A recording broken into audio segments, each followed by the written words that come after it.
During the heady peak of the Soviet Union, Russia was among the most powerful nations on the planet. Untold thousands of units of equipment were built, all in preparation for a war with the US that never came.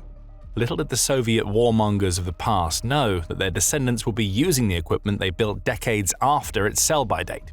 But that's what Russia is doing, and it's paying the price.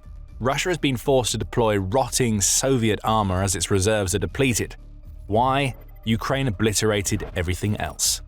Nowhere is this more apparent than with Russia's tanks and armored fighting vehicles. On January 24th, David Axe, writing for Euromaidan Press, made the remarkable claim that Russia has managed to replace all of its lost armored vehicle units once.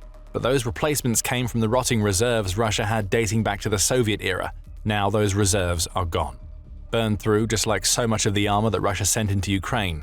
And with weaker armor now at the front, it's only a matter of time until Russia is left with the thin air that now sits above the tarmac of its storage facilities as potential replacements for the armor that Ukraine is going to destroy. It all seemed to start so well for Russia. When Putin launched his so-called special military operation, Russia had the numbers advantage all across the board. On the infantry fighting vehicle or IFV and armored personnel carrier or APC fronts, Russia entered Ukraine with 13,842 of these types of vehicles combined. That should have been more than enough for Russia to run roughshod over Ukraine, especially if the Kremlin's assumption that Ukraine would respond to the Russian invasion with a strategy that suited Russia's attritional style of warfare held true. That assumption was a miscalculation. Ukraine responded with an asymmetric strategy that is making it harder for Russia to even use its armor, as you'll learn a little later in the video. But during the first few years of the war, Putin was all in on the Russian strategy. Send enormous numbers of tanks, IFVs and APCs, and Ukraine's defenses will eventually crumble. Instead, what we now see happening is that Russia's armor stockpile has gone up in smoke, and it's no longer in a position where it can send in replacements for whatever Ukraine takes out next.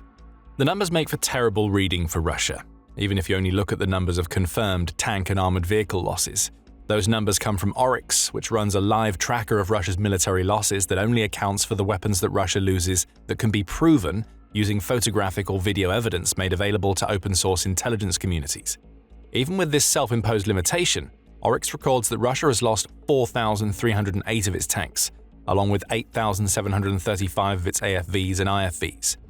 For those keeping track at home, almost 9,000 AFVs and IFVs lost amount to about 2/3 of the entire fleet of those types of vehicles that Russia sent into Ukraine for Putin's initial invasion. And these are just confirmed losses. Oryx's numbers alone will be enough to make Putin weep. But if you listen to Ukraine, Russia has lost far more tanks and vehicles, which also implies that it had burned through even more of the armor stockpiles that we're about to cover. Ukraine's Ministry of Finance says that Russia's tank losses stand at 11,605 as of January 25th. As for armored vehicles of all types, the ministry says that Russia has lost 23,950 of them. These are huge numbers, no matter which resource you believe. Even if the real numbers lie somewhere in the middle of these two sets of figures, nothing really changes for Russia. The reality that Putin must now face is that the stockpiles of already rusty and Soviet-era armor that he's been sending into Ukraine have run dry, and Russia's production numbers aren't anywhere near high enough to make up for the shortfall. Czech military analyst Jakub Janovsky made that point in an X post, where he said that Russia's IFV and APC fleet is now in most regards approximately comparable or slightly larger to what the Russian military had operational at the start of the 2022 invasion. While that may sound like good news on the surface, this is only the case for Russia because it has depleted its reserves to keep the IFV and APC numbers up. Annual confirmed losses now sit at around 2,400, Euromaidan Press says, and production runs at about 900 IFVs and APCs annually. That leaves a 1,500 vehicle gap, and again, this is using Oryx's numbers rather than Ukraine's, which Russia needs to fill using stockpiles of Soviet armor that it just doesn't have anymore. Axe breaks down the numbers even further. He says that Russia is currently building its new BMP-3 tracked IFVs and its BTR-82 wheeled APCs at a rate of around 400 to 500 each per year. At best, that gives Russia 1,000 new IFVs and APCs annually, but the number is probably closer to 900. As for what the Ukraine war has cost Russia regarding these vehicles, Russia has confirmed losses of 3,600 of its 1960s and 1970s era BMP-1 and BMP-2 IFVs. 2,150 of the country's MTLB tracked APCs, also from the 70s, have been destroyed. Russia's more modern vehicles aren't faring any better either. Ukraine has taken out 1,900 of the BTR-82s we just mentioned, along with 890 of Russia's BMP-3s. Even the airborne IFV named the BMD isn't safe, as Ukraine has inflicted confirmed losses of 700 on the Russian military. Where this gets really bad for Russia is when we look at its remaining stockpiles. There's a key word that we're going to use here: usable. According to APCs, Russia's stockpiles of usable Soviet-era BMP-1s and BMP-2s sat at around 4,900 in 2022. Now it has 1,110 units of these vehicles left in storage. The numbers for MTLBs are just as bad, as Russia has gone from having 3,600 of these vehicles to 530. There are no BTR-82s left in storage, from a previous high of 1,400, meaning that all BTR-82s entering Ukraine now come fresh off a production line that isn't keeping up. Russia also only has 120 out of the 460 BMDs that it started the Ukraine invasion with. Now, there's a reason why we made a point of the word usable earlier. It's very true that Russia actually has thousands more IFVs and APCs in storage than these numbers state. However, the vast majority of these rotting Soviet vehicle carcasses that it has are in such terrible states of disrepair that the best thing that Russia can do is mine them for parts to replace the ever-dwindling numbers of vehicles it has that might be usable. These rotting stockpiles aren't fixable at a reasonable cost, at least. It's better to pour the money that could be spent on fixing these useless vehicles into building new ones, and we've already seen the limitations Russia has in that department. Here's what it all adds up to. Russia now has 1,800 usable IFVs and APCs in storage, and it's likely that many of those will need to be repaired to some degree. On top of that, it's building around 900 vehicles annually. Bear in mind that the 1,800 vehicles are a one-time resource. Once they're gone, they're gone. Russia has lost between 2,250 and 5,980 armored vehicles each year that the Ukraine war has raged, depending on whether you use the figures from Oryx or Ukraine's Ministry of Finance. You don't need to be a mathematical genius to see that none of this adds up. Even if Russia pulls everything that it has in storage right now, it has about a year's worth of IFVs and APCs left before it can no longer replace what it's losing. That's when the number of these types of vehicles in Ukraine will really start coming down, which will impact how much territory Russia is able to take in Ukraine. But we'll come back to that soon. First, all of these issues we're seeing with Russia's IFVs and APCs are also present with its tank stockpiles. We shared the Oryx and Ministry of Finance figures for Russia's tank losses earlier: 4,308 confirmed by Oryx and 11,605 claimed by Ukraine. By October 2025, the New Voice of Ukraine was reporting that Russia has exhausted its available stockpiles of tanks, though it still had 3,000 hulls that could theoretically be restored. Still, that's a pretty small number, especially if Ukraine is right about Russia's tank losses. Again, it's about a year's worth of supply of what are likely old Soviet tanks that are easy prey for Ukraine's drones. And according to APCs, the number of usable tanks in storage may actually be as low as 1,030. On the production front, Defense Express said in November that Russia is building about 250 of its modern T-90Ms per year, along with 150 T-80 BVMs, which is hardly anywhere near enough to make up for all of its losses. No matter where you look, Russia's armor is collapsing. In about a year, it won't have anything left in its stockpiles, meaning it will have to rely on production facilities that aren't even coming close to keeping pace with the sheer scale of IPV, APC, and tank losses Russia is experiencing in Ukraine. And this is exactly the kind of thing we cover at the Military Show. There's plenty more where underreported statistics like these came from too. So if you're getting value from the Military Show and you want to see more, don't forget to subscribe. Now, a few minutes ago we mentioned something that we talk about later in the video. Namely that even if Russia were to somehow magically replenish its depleted stockpiles of Soviet-era armor or bump up its production numbers to the tune of several thousand per year, it likely wouldn't mean all that much on the progress front. The reason for that is very simple. Having IPVs, APCs, and tanks doesn't mean a whole lot when Ukraine's asymmetric warfare tactics are making it almost impossible for Russia to use them as intended. APCs makes this point in his article for Euromaidan Press, stating, "Having vehicles on paper doesn't mean Russia can use them.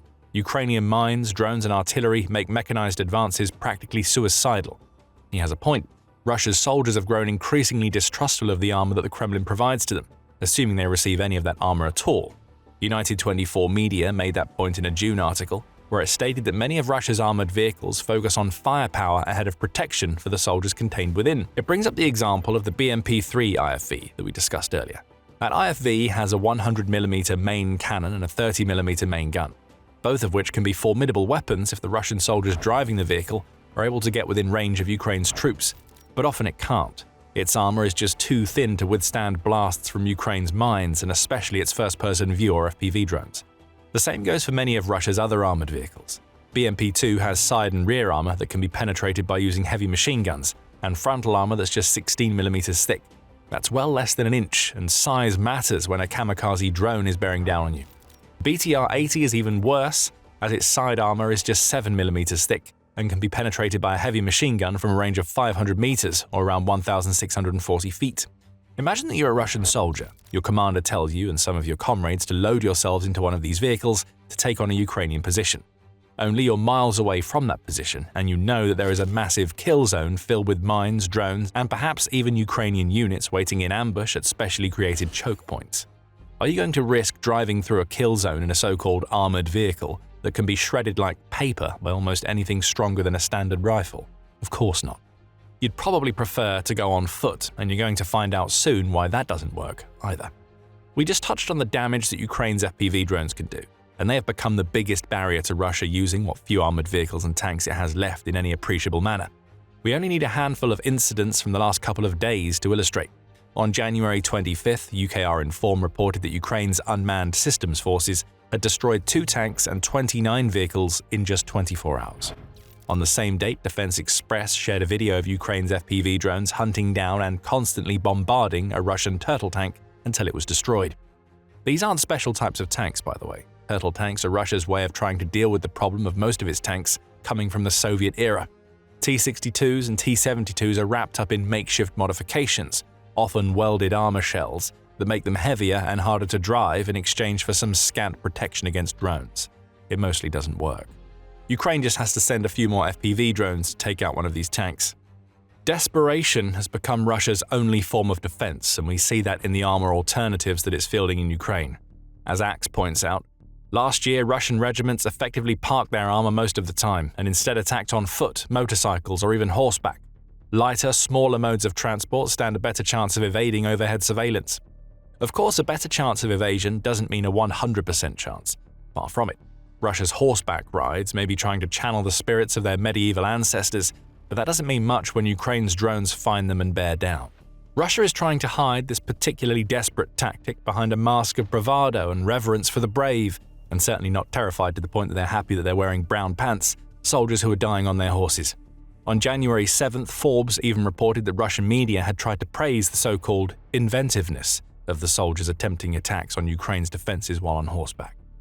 That's one way to create an alternative version of the real story, which is that Russia's rotting armor is so useless that its soldiers may now have a better chance of succeeding by riding into battle on a horse. The fact that these cavalry charges are so often destroyed may not mean much to Putin. He and the Kremlin may even be happy about it. At least a dead soldier riding on a horse hasn't wasted one of the armored vehicles that Russia can't afford to lose anymore. Horses hardly offer a viable alternative to armor. And that brings us to another major problem that Russia has, and one we mentioned earlier. Real breakthroughs against Ukraine's defenses aren't possible without the armored vehicles and tanks that Russia has burned through. And by real breakthroughs, we mean any that happen at anything more than a snail's pace without incurring the losses of tens of thousands of Russia's soldiers in the process. Axe puts it well when he says, "Armored vehicles remain the best method of rapidly exploiting a breach in enemy defenses.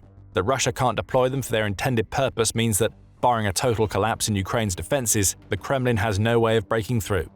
Russia has instead switched to attacking Ukraine's defenses with small units of infantry, including many soldiers attempting to advance on foot, but tiny gains of only a kilometer or so at a time. Assuming there are any gains at all, the predictable outcome is that Russia is churning through soldiers at an enormous rate. The Institute for the Study of War, or ISW, highlighted this in its December 31st assessment of Russia's campaign in Ukraine. According to the ISW, Russia managed to capture just 5,304 square kilometers, or about 3,295 square miles, of territory in 2025. And even that number is misleading, as 473 square kilometers, or around 293 square miles, is accounted for by territory that Russia took back from Ukraine in Kursk, rather than territory it captured in Ukraine by itself. In return for this territory, Russia suffered 416,570 casualties. That amounts to 78 casualties for every square kilometer gained in Ukraine and Kursk, which is where the real problem lies for the Kremlin. Russia has simply swapped losing armor for losing soldiers. Both are finite resources. In its own December 30th report, Mediazona points out that Russia's 2025 was even worse than it first appears. As Russia claims that it has a military on the rise and that it will soon overwhelm Ukraine, Its army is made up of increasingly older volunteers who are being sent into war to serve as little more than cannon fodder for Ukraine's defenses. Russia has officially switched to a strategy of saving vehicles and spending men, Mediazona reports, which is only further evidence that its stockpiles are as low as Axe claims. As for the aging men claim, Mediazona's data, which only covers Russia's losses confirmed via obituaries and official casualty reports, suggests that the average age of Russian casualties is trending toward 50, with the most frequent age of death recorded in 2025 being between 46 and 52.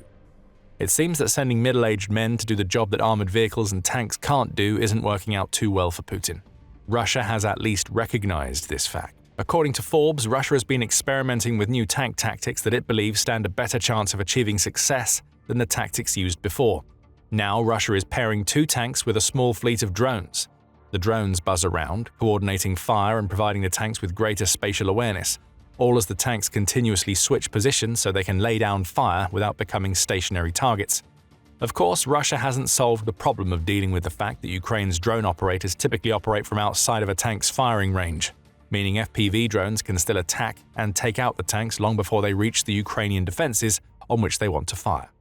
And if the tank operators don't have enough supplies such as food, fuel, or ammunition, then they can't do much of anything. Still, Russia is trying to adapt.